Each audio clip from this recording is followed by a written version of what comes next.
Circle है जिसका radius जो है वो 2 सेंटीमीटर है और इसके बीच के जो एंगल्स हैं वो 120 डिग्री है। दोनों के बीच में जो एंगल है वो 120 डिग्री है और जब भी 120 डिग्री होता है तो प्रॉब्लम होती है, ये हमें मालूम है। मुझे एरिया ऑफ सेगमेंट निकालना है, सेगमेंट मतलब ये। तो उसके लिए पहले हम इस ट्राइंगल को कॉन्ग्रुएंट करेंगे और एरिया ऑफ सेगमेंट निकालने का फॉर्मूला हमारे पास ये है, area of segment is equal to area of sector minus area of triangle. अब एरिया ऑफ सेक्टर निकालना तो मुश्किल नहीं है, theta by 360 into pi r square formula लगा दोगे, बट एरिया ऑफ ट्राइंगल निकालने के लिए आपको काम करना पड़ेगा। तो एरिया ऑफ ट्राइंगल के लिए आप सबसे पहले इसमें यहाँ पे एक डी ज्वाइन करोगे, ओडी बनाओगे, OD perpendicular to A B. Then उसके बाद in triangle A O D and triangle B O D, दोनों ट्राइंगल में ओडी ओडी कॉमन है, दोनों ट्राइंगल्स में O A and O B equal है रेडियस के, और दोनों ट्राइंगल में क्योंकि परपेंडिकुलर ड्रॉ किया है, एंगल डी और एंगल डी 90 डिग्री है, दोनों में कॉमन नहीं है बट 90 है, 1 2 बोल सकते हो आप। By R H S triangle A O D जो है वो कॉन्ग्रुएंट हो जाएगा ट्राइंगल बी ओ डी के साथ। सीपीसीटी से एंगल 1 और एंगल 2 इक्वल आ जाएंगे, angle 1 is equal to angle 2 is equal to 60 degree आ जाएगा, एंड एडी जो है वो बीडी के इक्वल हो जाएगा, मतलब हाफ ऑफ ए बी के इक्वल हो जाएगा। ठीक है, ये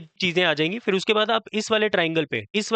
पे वैल्यू फाइंड करने की कोशिश करोगे एडी की और ओडी की। तो एडी की वैल्यू फाइंड करने के लिए एंगल के सामने वाली साइड परपेंडिकुलर होती है, एंगल के सामने वाली साइड परपेंडिकुलर, और ये मेरा क्या होगा, बेस। तो पी और एच में रिलेशन किसका होता है, साइन का, तो मैं पहले साइन 60 डिग्री लगा दूंगा, पी बाय एच। पी मेरा एडी है, एच मेरा ओ ए है, साइन 60 डिग्री √3/2 होता है, एडी बाय ओ ए जो कि 2 है, 2 से 2 कट जाएगा, तो एडी की वैल्यू निकल जाएगी √3। ऐसे ही ओडी निकालने के लिए आप cos 60 डिग्री का यूज करोगे, cos 60 b बाय एच होता है, b की वैल्यू आपके पास ओडी है और h की वैल्यू ओए है, तो cos 60 डिग्री 1/2 होता है, ओडी मुझे निकालना है, ओए मेरा 2 है, 2 से 2 कट जाएगा, तो ओडी की वैल्यू निकल जाएगी 1। तो एरिया ऑफ ट्राइंगल जो होता है वो हाफ बेस इंटू हाइट होता है, तो हाफ बेस, बेस मेरा ए बी मतलब 2 AD है बेसिकली, और हाइट मेरी ओडी है, ये और ये तो कट ही जाएगा हमेशा की तरह, बस इन दोनों का प्रोडक्ट ही सीधा मेरा एरिया निकलता है, तो √3 इंटू 1 मतलब √3 आ जाएगा, 1.73 दिया हुआ है क्वेश्चन में। और सेक्टर का एरिया थीटा बाय 360, थीटा मेरा 120 है अपॉन 360 इंटू पाई मेरा 3.14 है